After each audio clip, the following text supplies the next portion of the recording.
Aliran hukum alam. Aliran ini merupakan aliran yang tertua. Hukum alam terbagi menjadi dua. Ada yang bersifat teologis dan ada yang bersifat sekuler. Bersifat teologis artinya hukum didasari dengan norma-norma agama. Sementara yang bersifat sekuler adalah hukum didasari dengan akal moral manusia. Pandangan hukum alam adalah orang yang dapat menciptakan peraturan dari beberapa asas yang absolut, yaitu hak asasi manusia. Hukum alam bersifat universal dan abadi. Adapun tokoh hukum alam yaitu Hugo de Groot, Immanuel Kant, Thomas Aquinas, dan John Locke. Yang kedua, aliran hukum positivisme. Aliran ini memandang perlu adanya pemisahan tegas antara moral dan hukum, Dasein dan Dasolen. Aliran ini memandang bahwa hukum itu identik dengan undang-undang yang tegas.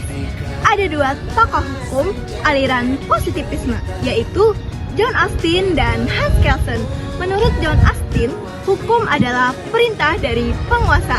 Hakikat hukum adalah perintah. Sedangkan menurut Hans Kelsen, hukum harus dipisahkan dari anasir lain yang non-yuridis, seperti sosiologis, politis, historis, bahkan etis. Hal inilah yang dikenal dengan teori hukum murni. Yang ketiga, hukum utilitarian. Hukum utilitarian adalah pendekatan dalam hukum filsafat yang didasarkan pada prinsip the greatest happiness for the greatest number, yaitu pandangan bahwa tindakan atau kebijakan yang paling baik adalah yang menghasilkan kebahagiaan terbesar bagi jumlah orang yang paling banyak. Contohnya, jika suatu kebijakan hukum menyebabkan penderitaan bagi sebagian kecil orang, namun secara keseluruhan menyebabkan kesejahteraan masyarakat, maka dalam pandangan hukum ini, kebijakan itu dianggap sah dan etis. Teori ini pertama kali dikemukakan oleh Jeremy Bentham dan dikembangkan oleh John Stuart Mill. Yang keempat, aliran hukum sejarah. Aliran hukum sejarah adalah pendekatan dalam ilmu hukum yang menekankan pentingnya konteks sejarah dalam memahami dan mengembangkan hukum. Pendekatan ini menyoroti bagaimana perubahan sosial, politik, dan ekonomi, serta bagaimana hukum itu sendiri berfungsi dalam masyarakat sepanjang waktu. Aliran ini lahir pada abad ke-19. Salah satu tokoh yang mengembangkannya adalah Franz Karl van Zeppelin, berasal dari Indonesia.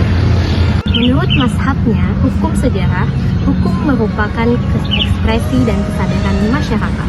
Law is an expression of the common passion spirit of people. Dengan mempelajari hukum sejarah, kita dapat memahami dan mengetahui norma-norma muncul dan beradaptasi dalam perubahan sosial dan politik saat ini. Yang kelima, aliran hukum sosiologikal jurisprudence. Apa sih aliran hukum sosiologikal jurisprudence itu? Aliran ini dalam filsafat hukum mempelajari tentang hubungan timbal balik antara hukum dan juga masyarakat. Aliran ini memandang hukum bukan hanya sebagai sekumpulan aturan yang abstrak, melainkan sebagai sebuah institusi yang hidup dan berkembang dalam konteks masyarakat. Relevansi sociological jurisprudence dalam konteks modern, dalam era globalisasi dan perubahan sosial yang cepat, sociological jurisprudence ini tetap relevan. Pendekatan ini membantu kita untuk memahami bagaimana hukum berinteraksi dalam berbagai faktor sosial, budaya, dan juga ekonomi.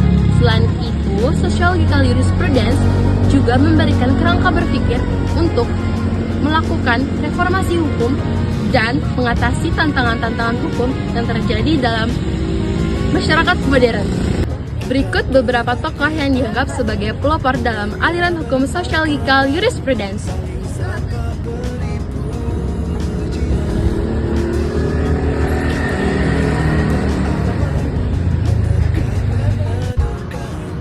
Yang keenam, aliran realisme hukum pragmatis. Aliran realisme hukum pragmatis merupakan salah satu aliran dalam filsafat hukum yang menekankan pada pentingnya praktik hukum dalam dunia nyata daripada teori hukum abstrak. Artinya, aliran ini mendorong kita untuk tidak hanya mempelajari hukum secara teoritis, tapi juga mempelajari hukum dalam praktik. Aliran ini dicetuskan oleh beberapa tokoh, antara lain yang pertama, yang kedua, dan yang ketiga. Terima kasih sudah menonton. Dadah!